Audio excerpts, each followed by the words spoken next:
Ethan's first thought when he opened his eyes was that hospital ceilings should not be made of marble and gold. His second thought was considerably worse. Young Master Adrian, you have finally awakened. The physician said you hit your head quite badly during sword practice. The maid hovering over him had tears in her eyes. She wore a medieval-style uniform. Ethan sat up slowly, his head pounding, and looked around the lavish bedroom. Tapestries hung on stone walls. Sunlight streamed through stained glass windows. This could not be real. "Where am I?" Ethan asked, though his voice came out different. Smoother. Younger. "You are in your chambers at the palace, of course. Should I fetch the physician again?" Palace. The word triggered a memory, but not his own. Images flooded his mind like water breaking through a dam. He was Adrian Castellane, 16 years old, a beta born into a family of servants. He had been training since childhood to become the personal butler of Crown Prince Cassian. Crown Prince Cassian. Ethan's blood ran cold. He knew that name. He had read it hundreds of times in his favorite web novel, The Prince's Destined Omega. He had stayed up until 3 in the morning finishing it just last week. The story followed Crown Prince Cassian, a powerful alpha, as he fell in love with a beautiful Omega named Lucian who would arrive at the palace in 6 months. And Adrian, the character Ethan now inhabited, was a minor supporting role. The loyal butler who served quietly in the background before disappearing from the story entirely after the prince met his fated mate. "I am fine," Ethan said quickly, waving away the maid's concerns. "Please, I need to rest." After she left, Ethan rushed to the mirror. A handsome young man with dark hair and gray eyes stared back at him. Adrian's face. His face now. He had transmigrated into a novel. Into a boy's love novel. As a character who barely mattered. The next morning, Ethan reported for duty at the prince's chambers, his heart racing. He had memorized the entire novel. He knew every plot point, every character, every twist. If he just followed the script, kept his head down, and did his job quietly, everything would work out. The prince would meet Lucian. They would fall in love. And Ethan could live peacefully in this world until he figured out how to get home. The door opened. Crown Prince Cassian stood in the doorway, tall and imposing with golden hair and sharp blue eyes. He wore a white shirt partially unbuttoned, revealing the collar of a future king. At 19, he radiated the kind of authority that made people instinctively bow. Ethan bowed. "Your Highness, I am Adrian, your new personal butler." Silence. When Ethan looked up, the prince was staring at him with an expression Ethan could not read. It was intense, almost hungry, nothing like the cold, distant prince described in the early chapters of the novel. "Adrian," the prince said slowly, testing the name on his tongue. Then he smiled. It was not a polite smile.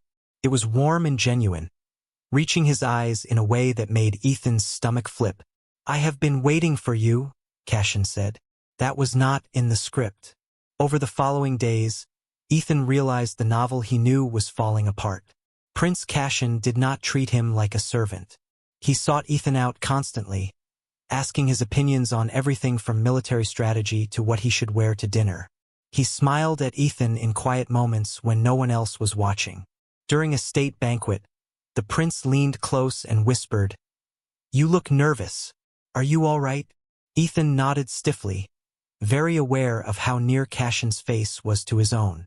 "I am simply concerned about performing my duties correctly, Your Highness." "You are doing perfectly." Cassian's hand brushed against Ethan's for just a moment. More than perfectly. Ethan's heart hammered in his chest. This was wrong.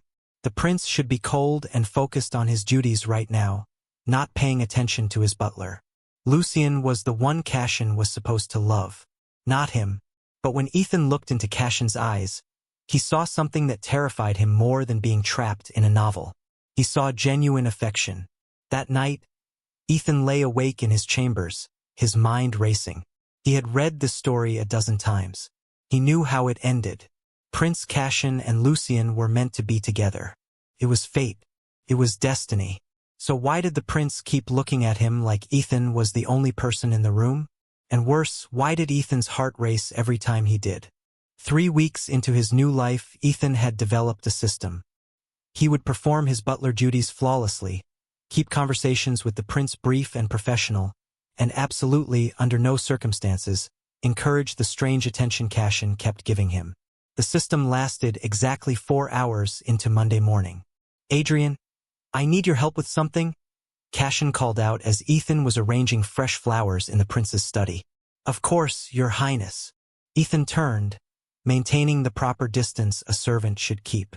Cashin was holding a letter, his expression troubled. "My father wants me to attend a matchmaking ball next month. He has invited every eligible Omega in the kingdom." Ethan's stomach dropped. This was not supposed to happen yet. According to the novel, the matchmaking ball occurred after Lucien arrived at the palace. It was where they first met, where their love story began. Why was the timeline changing? "That sounds like a wonderful opportunity, Your Highness," Ethan said carefully, keeping his voice neutral even as panic clawed at his chest. Cashin's jaw tightened. "I do not want to attend. Your Highness. Surely finding a suitable match is important for—" "I have already found someone suitable."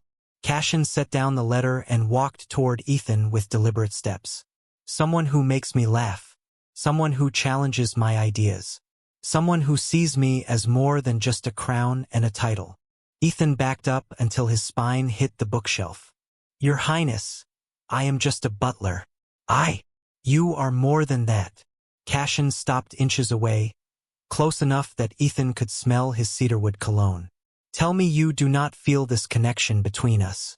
Tell me I am imagining the way you look at me when you think I am not watching." Ethan could not tell him that, because it would be a lie. "The kingdom expects you to marry an Omega," Ethan said quietly, desperately. "I am a Beta. I cannot give you what you need." Something painful flashed across Cashin's face. "Is that truly what concerns you? Or are you simply afraid?" Before Ethan could answer, a knock interrupted them. A messenger entered, bowing low. "Your Highness, a guest has arrived seeking asylum. His name is Lucien Ashford." Ethan's heart stopped. Lucien was here, 5 months early. The true love interest had arrived. Cashin glanced at Ethan one more time, his expression unreadable, before addressing the messenger. "Prepare the guest chambers. I will meet with him shortly." As the prince left the room, Ethan sank into a chair, his hands shaking. This was good. This was what was supposed to happen. Lucien and Cashin would meet, fall in love, and Ethan could go back to being an unimportant side character. So why did his chest ache like something precious was being torn away? That evening, Ethan stood in the corner of the throne room as Prince Cashin met Lucien Ashford for the first time. Lucien was exactly as the novel described.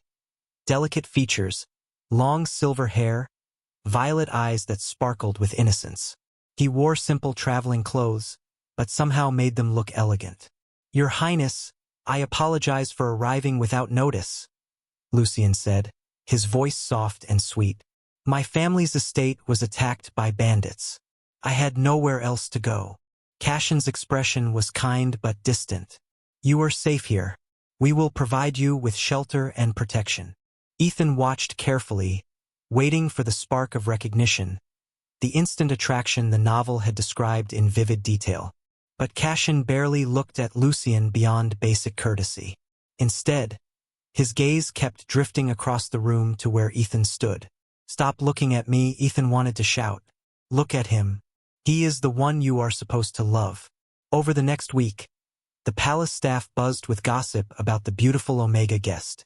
Lucien was charming and graceful, helping in the kitchens, playing with the children of the servants, making everyone adore him. He was perfect, and Cashin remained politely indifferent. "The prince barely speaks to Lord Lucien," one maid whispered to another as Ethan passed by. "Do you think something is wrong?" Everything was wrong. The story was not following the script at all. One afternoon, Ethan found Lucien in the palace gardens, feeding the koi fish in the pond. Up close, he was even more beautiful, like something from a painting. "You must be Adrian," Lucien said with a gentle smile. "I have heard much about you." They say the prince trusts you completely. I am simply his butler, Ethan replied carefully. Lucien tilted his head, studying Ethan with those knowing violet eyes. I do not think you are simple at all. In fact, I think you are the reason the prince does not notice me. Ethan's breath caught. I have done nothing inappropriate, I assure you. I know. Lucien's smile turned sad. That is what makes it so complicated. Love is not something we can control, is it? Before Ethan could respond, shouting erupted from the palace entrance. Guards rushed past them toward the main gates. Ethan heard the clash of swords, the thunder of horses. The bandits who had attacked Lucien's estate had found him, and they had brought an army. The palace exploded into chaos. Ethan ran toward the commotion, his butler training overridden by pure instinct. In the main courtyard, 20 armed bandits had breached the gates, their leader a scarred man wielding a massive sword. We want the Ashford Omega, the leader bellowed. Hand him over and we will spare the rest of you. Palace guards formed a defensive line, but they were outnumbered. Ethan spotted Prince Cassian already in the fray, his sword flashing in the sunlight as he cut down 2 attackers with brutal efficiency. The prince fought like a storm, powerful, relentless, unstoppable. Adrian, get Lucien to safety, Cassian shouted without looking back, somehow knowing exactly where Ethan stood in the chaos. Ethan found Lucien frozen near the garden entrance, his face pale with terror. Ethan grabbed his hand and pulled him toward the servant corridors. Why are they after you? Ethan asked as they ran through narrow passageways. My family owns the largest Omega sanctuary in the kingdom, Lucien panted. These men traffic Omegas for profit. My father refused to sell them information about our residence. They killed everyone and burned the estate. I barely escaped. They burst into an empty storage room. Ethan locked the door and pushed a heavy shelf against it for good measure. We should be safe here until... The door exploded inward. The bandit leader stood in the doorway, his scarred face twisted into a grin. Found you, pretty little Omega. Ethan stepped in front of Lucien without thinking. You will have to go through me first. The man laughed. A beta butler playing hero? This will be entertaining. Ethan had never been in a real fight in his life. Not as Ethan the office worker, and Adrian's memories only included formal sword training, never actual combat. But when the bandit lunged forward, something inside Ethan snapped into focus. He grabbed a metal candlestick from a nearby shelf and swung it with everything he had. The bandit blocked it easily, but Ethan's real target had been his knee. As the man looked down, Ethan drove his elbow into the bandit's throat. The man stumbled back, choking. Run! Ethan yelled to Lucien.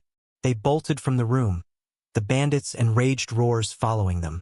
Ethan's heart pounded so loudly he could barely hear anything else. They rounded a corner and ran straight into Prince Cassian. He was covered in blood, though none of it appeared to be his own. His eyes widened when he saw them. Are you hurt? The leader is right behind us, Ethan gasped. Cassian's expression turned cold and deadly. He handed Ethan a dagger. Protect Lucien. Do not move from this spot. Then the prince turned and walked toward the approaching footsteps with the calm confidence of someone who had never lost a fight. The bandit leader rounded the corner, saw Cassian, and smiled. The prince himself. Your head will bring a fine price. You will not live long enough to collect it, Cassian said quietly. They clashed in a fury of steel and violence. Cassian moved like water and struck like lightning. The bandit was skilled, brutal, experienced in killing. But Cassian fought with something beyond skill. He fought with rage. Every time the bandit's blade came close to where Ethan and Lucien stood, Cassian's attacks grew more vicious. It was not about defending the palace anymore. It was personal.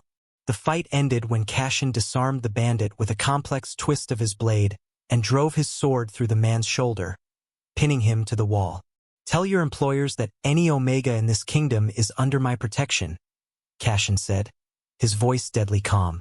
If they send anyone else, I will burn their organization to the ground. Guards rushed in to take the wounded bandit away. The other attackers had been captured or killed. The threat was over. Cashin turned to face Ethan and Lucien, and the cold warrior disappeared. His eyes went immediately to Ethan, scanning him for injuries with barely controlled panic. "Did he hurt you?" Cashin's hands hovered near Ethan's face but did not quite touch. "I am fine," Ethan whispered. "You are the one covered in blood. None of it is mine." Cashin's thumb brushed across a scratch on Ethan's cheek that he had not even noticed. "When I heard you were in danger, He stopped himself, seeming to remember Lucien was watching them. Lucien observed the exchange with a complicated expression. Then he bowed slightly. "Thank you both for protecting me. I think I should rest now." After Lucien left, Cashin and Ethan stood alone in the corridor. The adrenaline was fading, leaving Ethan shaky and overwhelmed. "You should not have put yourself in danger," Cashin said, but there was no anger in his voice, only concern. He needed help. "And who helps you?" Cashin's hand finally made contact, cupping Ethan's face gently. "When I thought you might be hurt, I lost all reason. Do you understand what that means?" Ethan did understand. That was the problem. "Your Highness, this cannot. Stop calling me that when we are alone." Cashin's forehead touched Ethan's, his eyes closed. "Just for one moment. Stop being my butler and be the person who has consumed every waking thought I have had for the past month." Ethan's resolve crumbled like sand. His hand came up to rest on Cashin's chest, feeling the rapid heartbeat beneath his palm. "Cashin," Ethan whispered, using his name for the first time. The prince's eyes opened, burning with an intensity that made Ethan's knees weak. "Say it again." "Cashin." The kiss happened so quickly that Ethan was not sure who moved first. All he knew was that suddenly Cashin's lips were on his, desperate and searching and full of everything they had been holding back for weeks. Ethan kissed him back, his hands fisting in Cashin's blood-stained shirt, all thoughts of the novel and the script and what was supposed to happen burning away in the heat of this perfect, terrible, impossible moment. When they finally broke apart, both breathing hard, Ethan knew everything had changed. There was no going back to being just a butler now. Ethan did not sleep that night. He sat in his small bedroom, touching his lips every few minutes as if he could still feel the ghost of Cashin's kiss. What had he done? This was not how the story was supposed to go. Cashin belonged with Lucien. They were fated mates in the novel, destined to fall in love and rule the kingdom together. But the novel never mentioned this breathless, aching feeling in Ethan's chest. A soft knock interrupted his thoughts. Ethan opened the door to find Lucien standing in the hallway, wrapped in a silk robe. "May I come in?" Lucien asked. "I think we need to talk." Ethan let him enter, his heart sinking. Lucien had probably seen the kiss. Now everything would become complicated. But Lucien surprised him by smiling gently. "You do not belong in this world, do you?" Ethan froze. "What are you talking about? I am not from here either." Lucien sat on the edge of Ethan's bed, his violet eyes knowing. "I transmigrated 3 months ago into this body, and I am guessing you did the same." The shock hit Ethan like cold water. You read the novel too?" "Read it." Lucien laughed softly. "I wrote it." Ethan's legs gave out. He sank into a chair, staring at the person who had created this entire world. "You are the author?" "Was the author. In my previous life, I was a writer named Daniel. I had cancer. The last thing I remember is falling asleep in the hospital. And then I woke up as Lucien Ashford in the world I created." He looked down at his delicate hands. "Ironic, is it not? I spent so much time writing about the perfect Omega love story, and now I am living it. Except nothing is going according to plan. Because of me?" Ethan said quietly. "No." Lucien met his eyes seriously. "Because of love. Real love. The kind that does not follow scripts or character sheets or plot outlines." Ethan shook his head. "But you and Cashin are supposed to be together. You wrote it that way. It is fate." "I wrote a story," Lucien corrected gently. "I never wrote fate. Do you want to know a secret? When I created Prince Cashin's character, I based him on someone I knew in my previous life. Someone who never noticed me. Someone who loved a quiet, ordinary person instead of me. He smiled sadly. I think the universe has a sense of humor. It is making me live through the same thing again. You know Cashin loves me? Anyone with eyes can see it.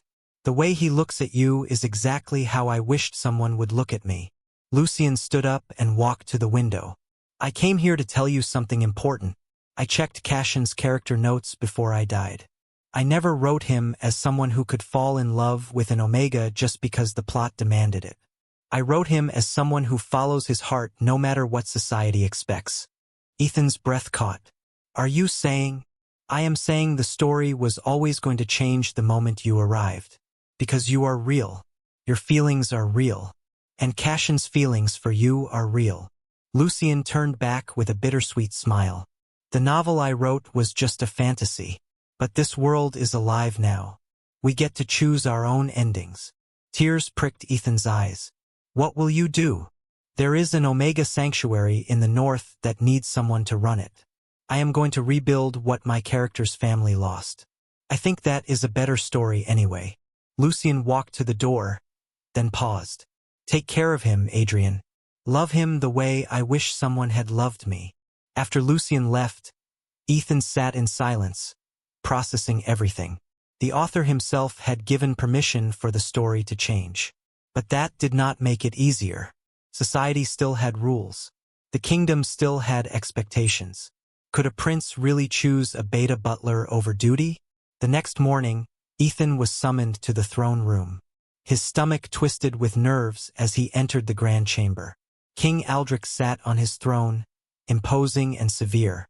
Prince Cashin stood beside him, his expression carefully neutral. Adrian Castellane, the king said, his voice echoing in the vast room. You have served my son well during the recent crisis. I am grateful for your loyalty. Thank you, your majesty. Ethan bowed low, his heart hammering. However, it has come to my attention that you have grown inappropriately close to the prince. Ice flooded Ethan's veins. Someone had seen the kiss. Probably multiple people. Palace gossip spread faster than wildfire. Father, Cashin started. Silence. The king's voice cracked like a whip. You are the crown prince. You will marry an Omega of suitable status and produce heirs.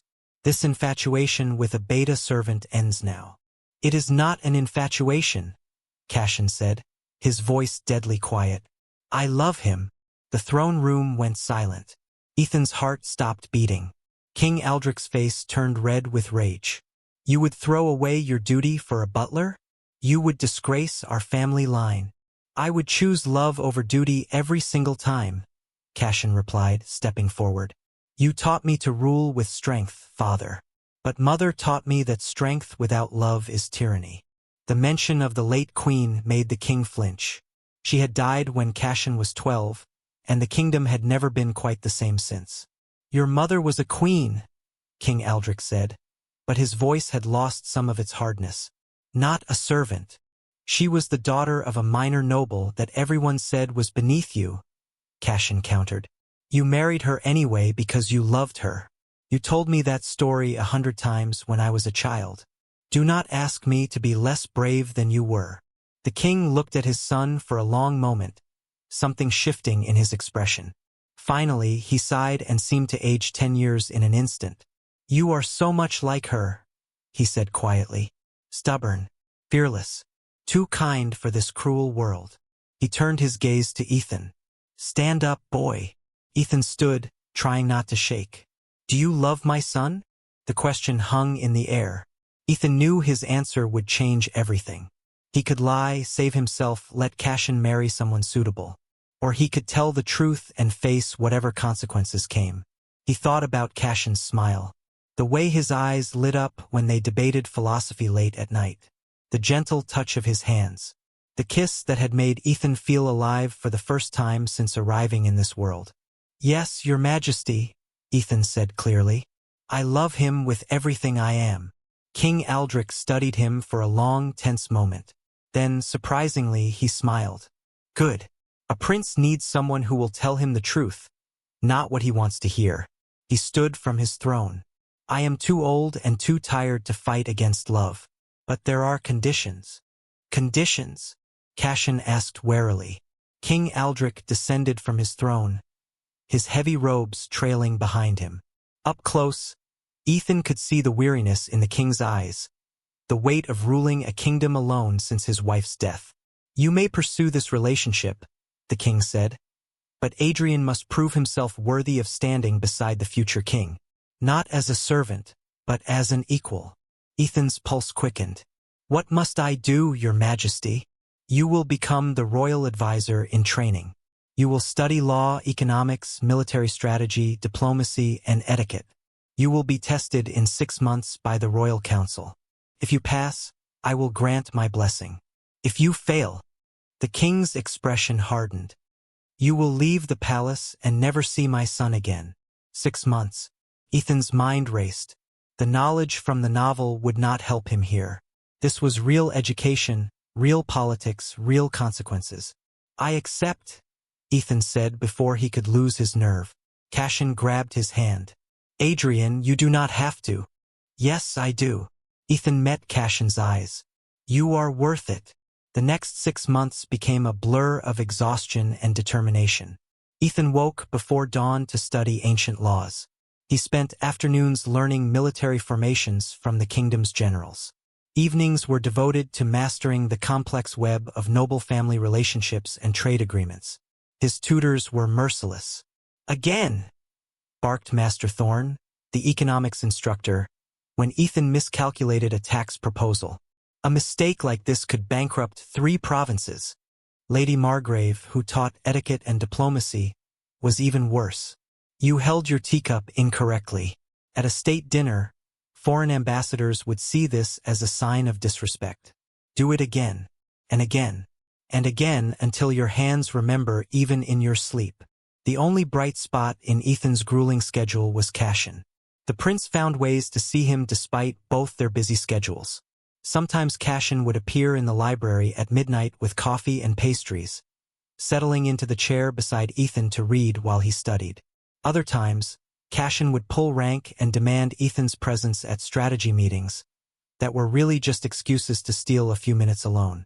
One night, 3 months into the training, Ethan fell asleep over his books. He woke to find himself in Cashin's arms, being carried to his bedroom. I can walk, Ethan mumbled, half asleep. I know. Cashin's voice was soft. But I wanted to hold you. He laid Ethan on the bed and began to leave, but Ethan caught his wrist. Stay, Ethan whispered. Please. Cashin hesitated for only a moment before climbing into bed beside him, pulling Ethan against his chest. They fit together perfectly, like puzzle pieces finding their match. I am afraid I will fail, Ethan admitted in the darkness. There is so much to learn. What if I am not smart enough? What if? Stop. Cashin's hand stroked through Ethan's hair.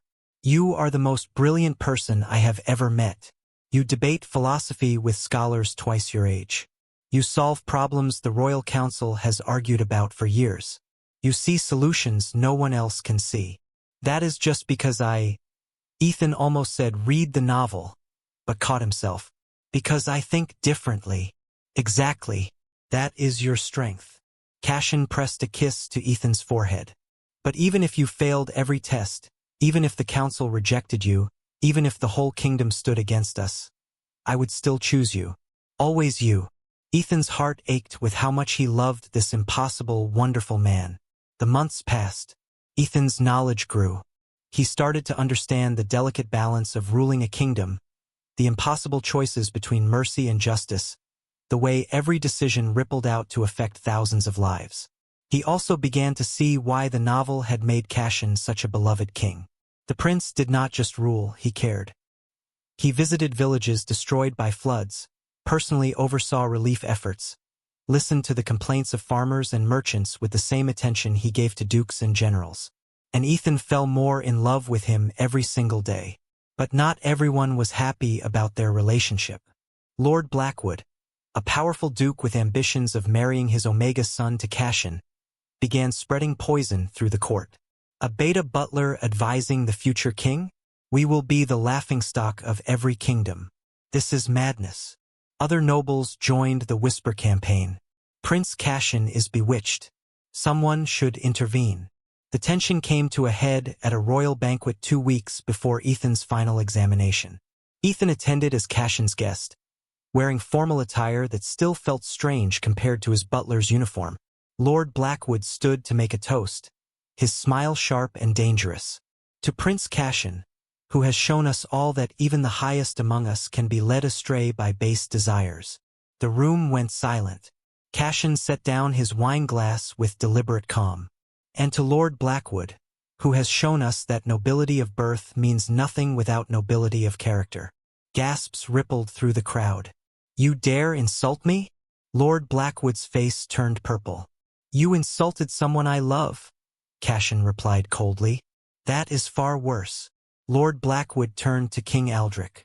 Your Majesty, surely you see this madness must end. The boy has no experience, no training, no.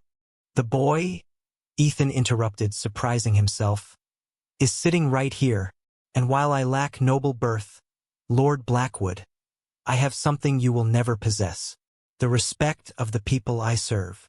He stood, his heart pounding but his voice steady.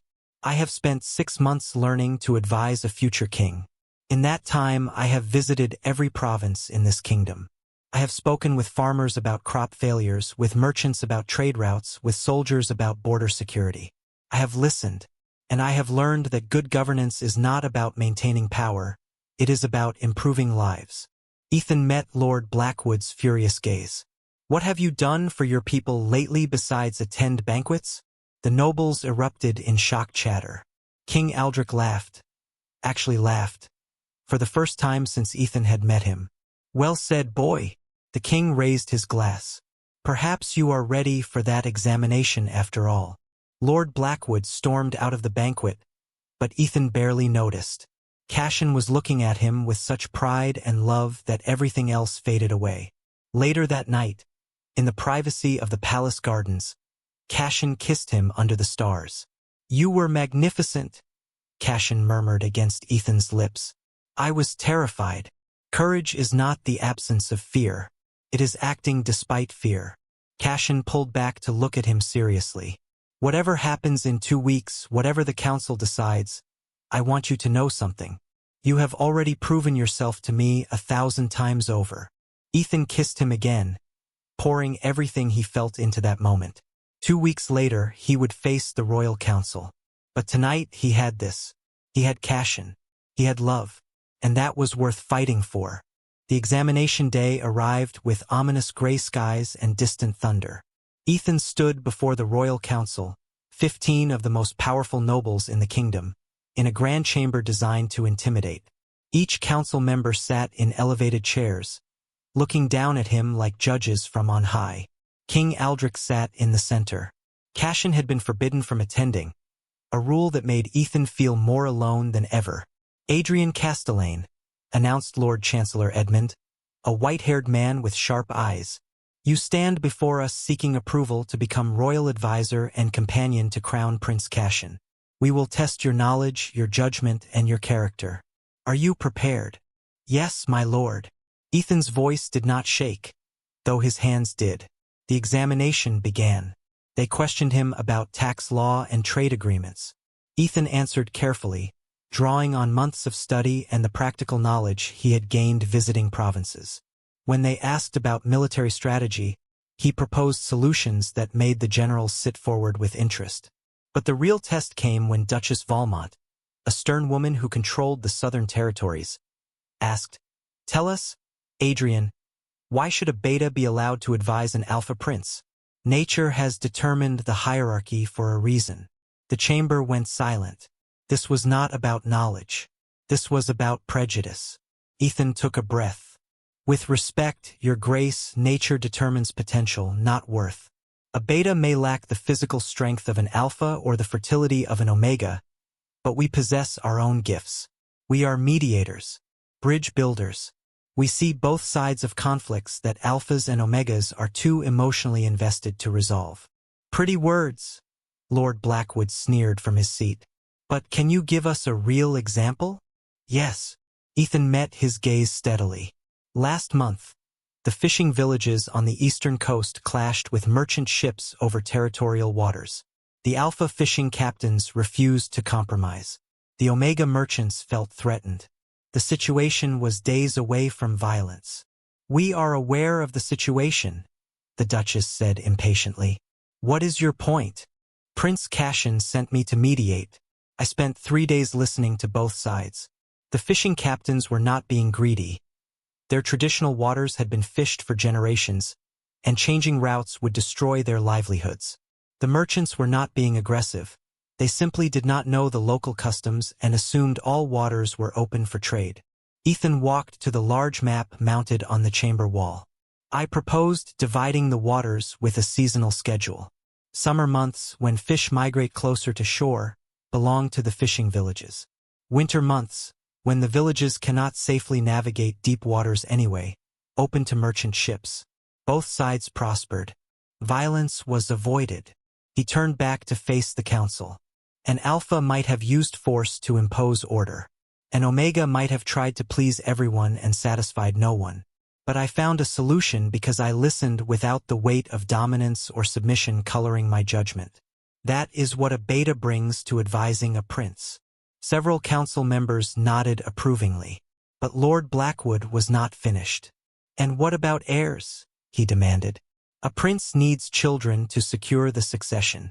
You cannot give him that. The words hit like a physical blow. Ethan had known this argument would come, but it still hurt. No, Ethan said quietly.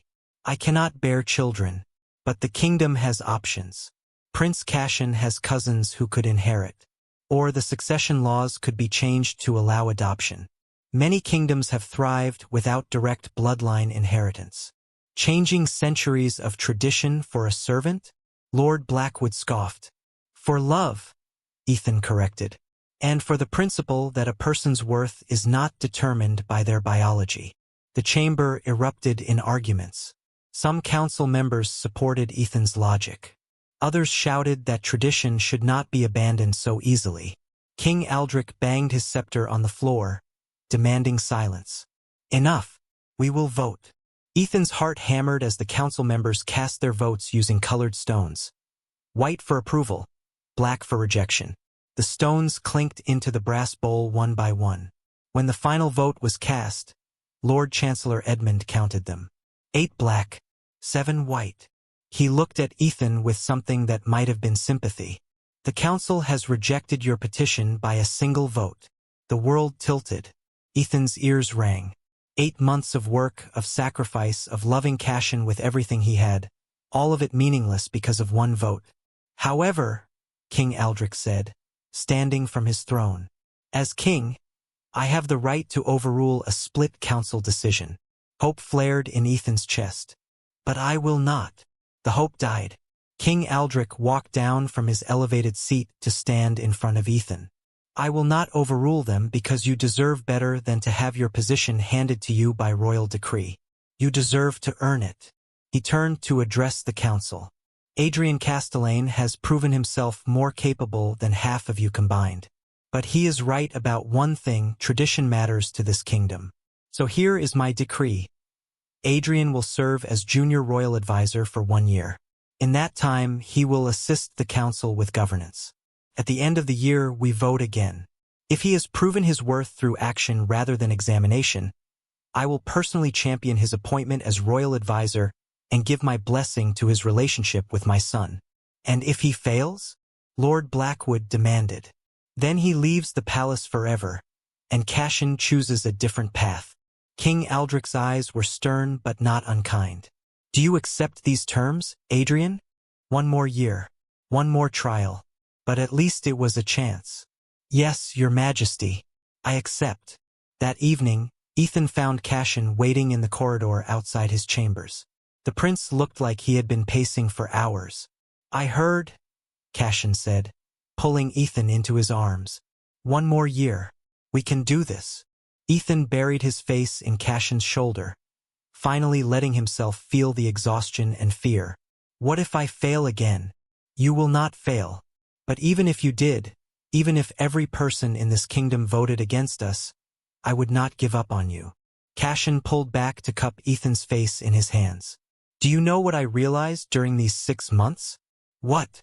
I do not need you to be perfect. I do not need you to impress councils or pass examinations.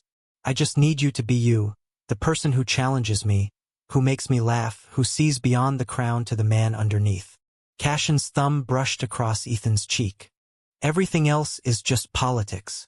Ethan kissed him then, pouring 6 months of longing and fear and love into that kiss. When they finally broke apart, both breathing hard, Ethan made a decision. I am going to prove myself, he said, not just for us, but because this kingdom deserves good governance. Because the people deserve advisors who actually care about them. Cassian smiled. That is my Adrian, always thinking of others. They spent that night planning, dreaming, believing that somehow, against all odds, they would find a way to be together. But neither of them knew that Lord Blackwood was already planning his next move. And this time he would not play fair. 3 months into his year as junior royal advisor, Ethan had fallen into a rhythm. His days were filled with council meetings, policy reviews, and trips to various provinces to assess needs. His nights belonged to Cassian. Stolen moments in gardens, quiet dinners in the prince's chambers, conversations that stretched until dawn. Life was not perfect, but it was theirs. Then the accusations began. It started with whispers. Have you noticed the treasury reports do not match Adrian's recommendations?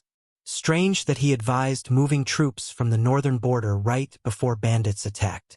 Ethan ignored the gossip until Lord Chancellor Edmund summoned him to his office with a grave expression. Adrian, we have a serious problem. Edmund laid out several documents. These are your policy recommendations from the past 3 months. And these are reports showing those policies led to disasters. Border weaknesses, economic losses, failed trade negotiations. Ethan's stomach dropped as he read through the documents. They were written in his handwriting, bore his seal, but the recommendations were terrible, almost designed to cause harm. I did not write these, Ethan said immediately. Your handwriting, your seal, your signature. Edmund's voice was cold. Either you are incompetent, or you are deliberately sabotaging the kingdom. Which is it? Neither. Someone is forging these documents. I never made these recommendations. Can you prove it? Ethan's mind raced. Check the council records. Compare the dates. These documents claim I made recommendations on days when I was traveling to other provinces. I could not have submitted them. Edmund's expression softened slightly. That is a valid point. I will investigate. But until this is resolved, you are suspended from all advisory duties. The news spread through the palace like wildfire. Ethan was confined to his quarters while the investigation proceeded. Cassian tried to visit, but King Aldrich forbade it. The appearance of impropriety could not be allowed during such a serious accusation. Ethan sat alone in his room, trying to figure out who would forge documents to destroy him. The answer was obvious. Lord Blackwood. But how had he obtained Ethan's seal and learned to mimic his handwriting so perfectly? On the 3rd day of his confinement, a note slipped under his door. Garden fountain. Midnight. Come alone. I have proof. No signature. Ethan knew it could be a trap, but he was desperate. At midnight, he snuck out through the servant passages and made his way to the garden fountain. A figure waited in the shadows. When they stepped into the moonlight, Ethan gasped. It was Marcus, one of the junior scribes in the council chambers. Ethan had barely spoken to him beyond polite greetings. Why did you summon me? Ethan asked warily. Marcus's hands shook as he pulled out a folder of papers. I am so sorry. Lord Blackwood forced me to help forge the documents. He threatened my family. Said he would have my father executed for debts if I did not cooperate. Ethan took the folder. Inside were practice sheets, someone learning to copy his handwriting. Notes detailing which days Ethan would be away from the palace. A stolen impression of his seal in wax. Why are you telling me this now? Because I heard Lord Blackwood talking to his associates. Marcus's voice cracked. He is not just trying to discredit you. He is planning to assassinate Prince Cashin and frame you for it. He has hired mercenaries. They are coming tomorrow night during the spring festival when security is weakest. Horror flooded through Ethan. We have to warn the king. Lord Blackwood has spies everywhere. If we go through official channels, he will know and change his plans. Marcus grabbed Ethan's arm desperately. You have to stop this yourself. I can get you close to where the mercenaries are gathering, but after that, you are on your own. If Blackwood discovers I betrayed him, my entire family dies. Ethan's mind raced through options. If he went to King Aldrich without proof, he looked like a desperate man making wild accusations. But if he confronted the mercenaries directly, he was just a beta, not a trained warrior. He would likely die, but Cashin would live. Show me where they are gathering, Ethan said. Marcus led him through the city streets to a warehouse near the docks. Through a grimy window, Ethan could see 6 armed mercenaries preparing weapons and reviewing maps of the palace. Can you get me inside? Ethan whispered. There is a side entrance. But Adrian, you cannot fight 6 trained killers alone. Even if you somehow win, Lord Blackwood will just hire more. I am not going to fight them. Ethan studied the warehouse layout. I am going to give them a better offer. 20 minutes later, Ethan walked through the front door of the warehouse with his hands raised, completely unarmed. The mercenaries drew their weapons instantly. Peace, Ethan said calmly. I am not here to fight. I am here to make you rich. The leader, a scarred woman with cold eyes, gestured for the others to lower their weapons slightly. You are the target, the prince's beta. Why should not we just kill you now and collect from Lord Blackwood? Because Lord Blackwood is lying to you about the payment. Ethan pulled out a document from his jacket, one he had forged in the past hour using everything he had learned about deception from this ordeal. This is a royal treasury authorization I stole. It is worth 10 times what Blackwood offered you. All you have to do is testify that he hired you to kill the prince. The leader studied the document carefully. It was a masterful forgery. Ethan had learned from the best, after all, having examined the fake documents made in his name. How do we know this is real? You do not, Ethan admitted. You have to decide if you trust a desperate beta trying to save the man he loves, or a corrupt lord who will probably kill you after you complete the job to eliminate witnesses. The mercenaries exchanged glances. Lord Blackwood has a reputation, one of them said. He does not leave loose ends. The leader narrowed her eyes at Ethan. You have courage, I will give you that. Walking in here alone knowing we could gut you. Courage or stupidity. Sometimes there is not much difference. Ethan kept his voice steady despite his racing heart. But I am betting you are professionals who care more about getting paid than politics. Help me bring down Lord Blackwood, and you get your money plus immunity from prosecution. Kill the prince, and you become fugitives with a target on your backs forever. The leader was quiet for a long moment. Then she sheathed her weapon. We will testify, but if that document is fake and we do not get paid, we will find you. Crown Prince's lover or not. Fair enough. The next day, Ethan brought the mercenaries before King Aldrich in a closed session with only the most trusted advisors present. The mercenaries laid out Lord Blackwood's entire plot, the forged documents, the planned assassination, everything. Lord Blackwood was arrested within the hour. His trial was swift. Faced with overwhelming evidence and testimony from multiple sources, he confessed everything. His hatred of betas, his ambition to control the throne through his Omega son, his willingness to commit murder to achieve his goals. He was stripped of his titles and exiled from the kingdom. That evening, King Aldrich summoned Ethan to the throne room. Cashin was already there, looking at Ethan with such relief and pride that it made Ethan's chest ache. You risked your life to save my son, the king said. You turned enemies into allies with nothing but words and cleverness. You have proven yourself in ways no examination ever could. He stood from his throne and walked to Ethan. The year of probation is over. I grant you the title of royal advisor, with full authority and the council's backing.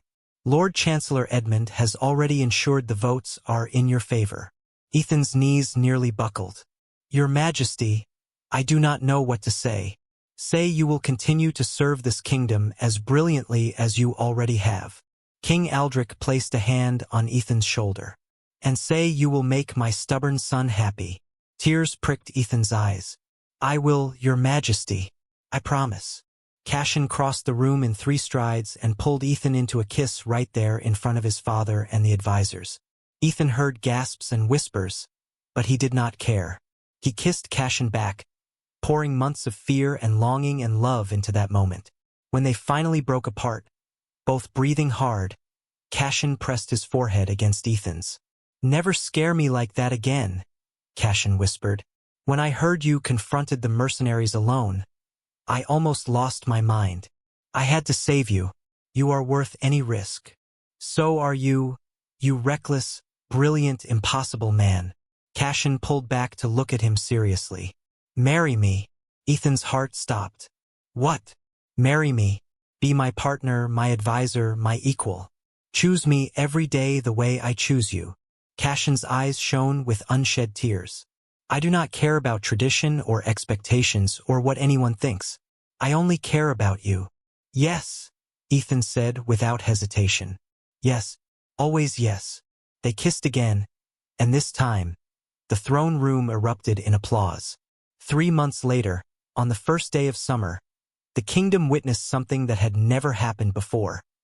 A royal wedding between a prince and his beta advisor. Ethan stood in front of a mirror, adjusting his formal jacket for the 100th time. It was white with gold embroidery, carefully tailored to fit him perfectly. He barely recognized himself. Stop fidgeting, Lucien said with a laugh, appearing in the doorway. You look perfect.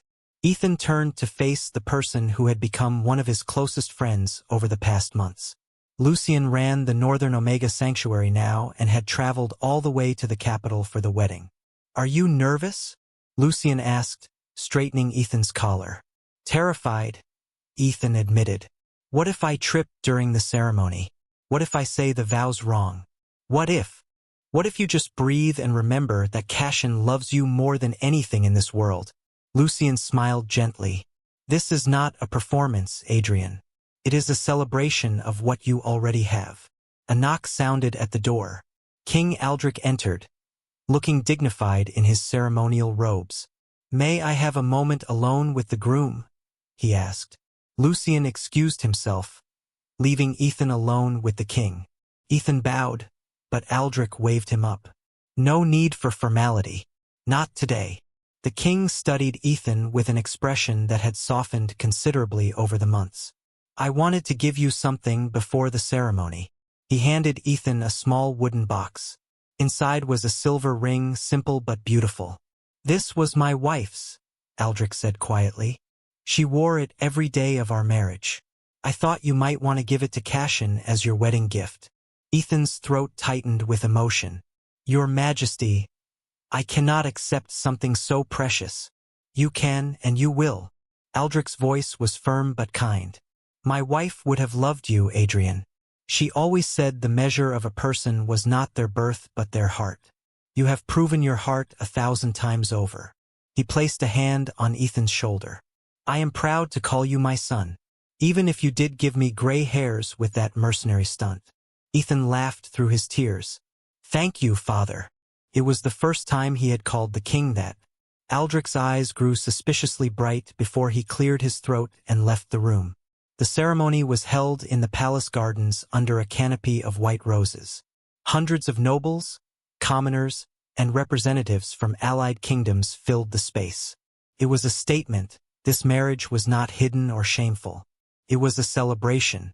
Ethan walked down the aisle, his heart pounding. And then he saw Cashin waiting for him at the altar. The prince, his prince, wore deep blue robes that made his eyes look like the ocean.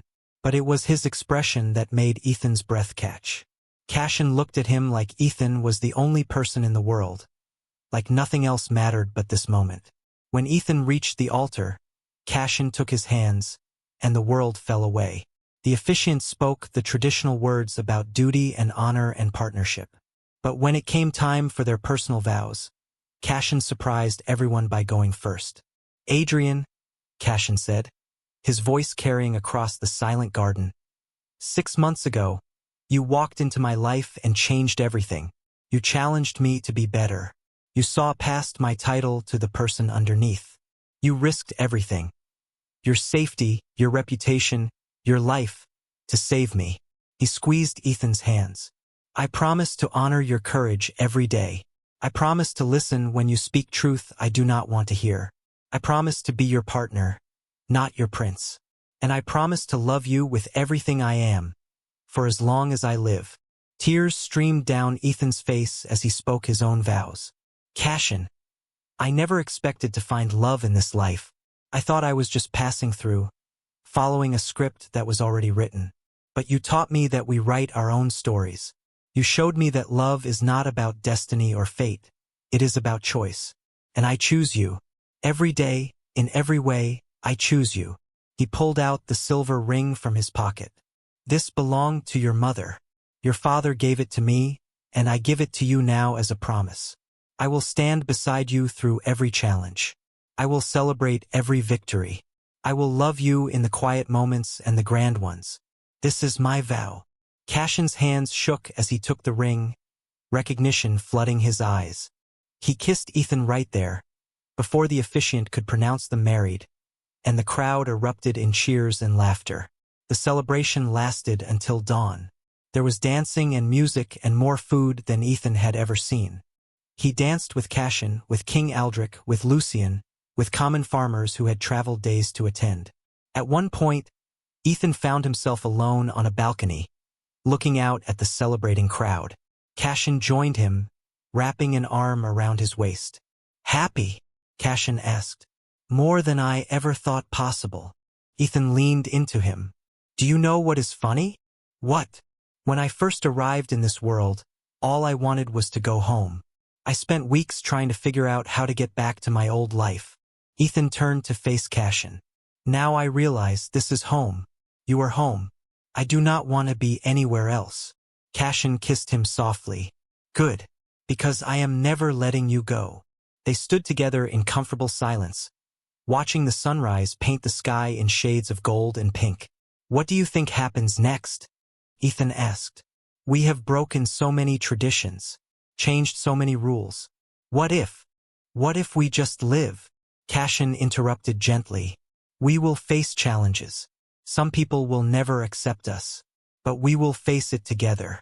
We will govern fairly, love openly, and prove that change is not something to fear. He pulled Ethan closer. Besides, I have plans for you, royal advisor. There are education reforms to implement, trade agreements to negotiate, and about 1,000 infrastructure projects that need your brilliant mind. Ethan laughed. You married me for my policy recommendations? I married you for everything you are. Cashin's expression turned serious.